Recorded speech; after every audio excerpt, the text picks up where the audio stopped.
से कांग्रेस की टिकट आप मांग रहे हैं, अगर आपको टिकट नहीं मिलती, आपकी अपनी हरियाणा स्वतंत्र पार्टी है, उससे भी तो आप चुनाव लड़ सकते हैं।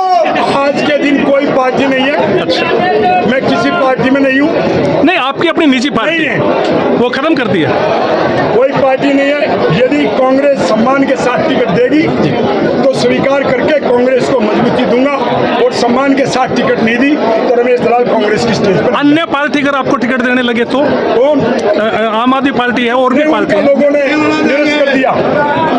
आज आपने कहा है सिर्फ कांग्रेस का टिकट मांगा, मैंने नहीं मांगा, ये रमेश दलाल ने नहीं मांगा, सबने हाथ खड़ा करके और कांग्रेस का टिकट मांगा। जनता की डिमांड है, जनता की डिमांड है, दलाल मान देशवाल सुहाग की डिमांड है, और पूरे भाईचारे की, जिसमें दैया खाप के भी आए हुए, हमारे फोगाट भाई भी आए हुए, हमारा चिलर चक्कर आया हुआ, हमारे पूरे क्षेत्र की, पूरे हरियाणा की और देश के किसान की, मजदूर की, दलित की आवाज है कि रमेश दलाल को सम्मान दिया जाए।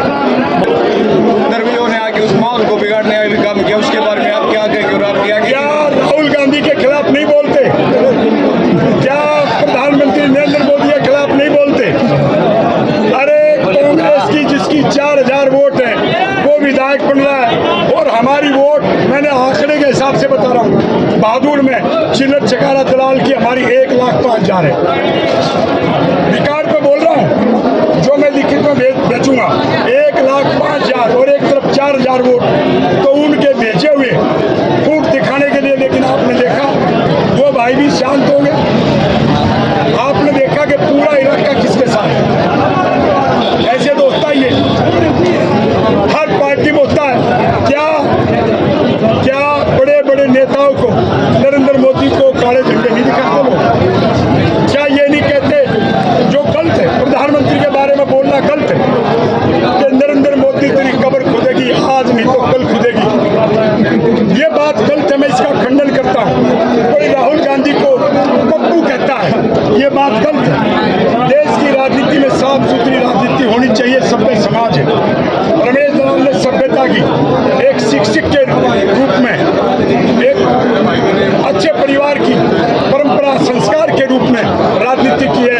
हमने कभी किसी के खिलाफ आदत नहीं बोली। 11 तारीख की भी बात, 11 तारीख को सेक्टर 2 के सेक्टर 6 भादुगढ़ कम्युनिटी सेंटर में, अब ये तो हमारे 4 गोद की थी, पूरे भादुगढ़ की और आसपास की बड़ी महापंचायत होगी, ऐतिहासिक, आज तक के इतिहास की सबसे बड़ी पंचायत होगी, और 11 अगस्त को पता लग जाएगा, और रमेश दलाल उसका निमंत्रण दे रहा है। धन्यवाद जी।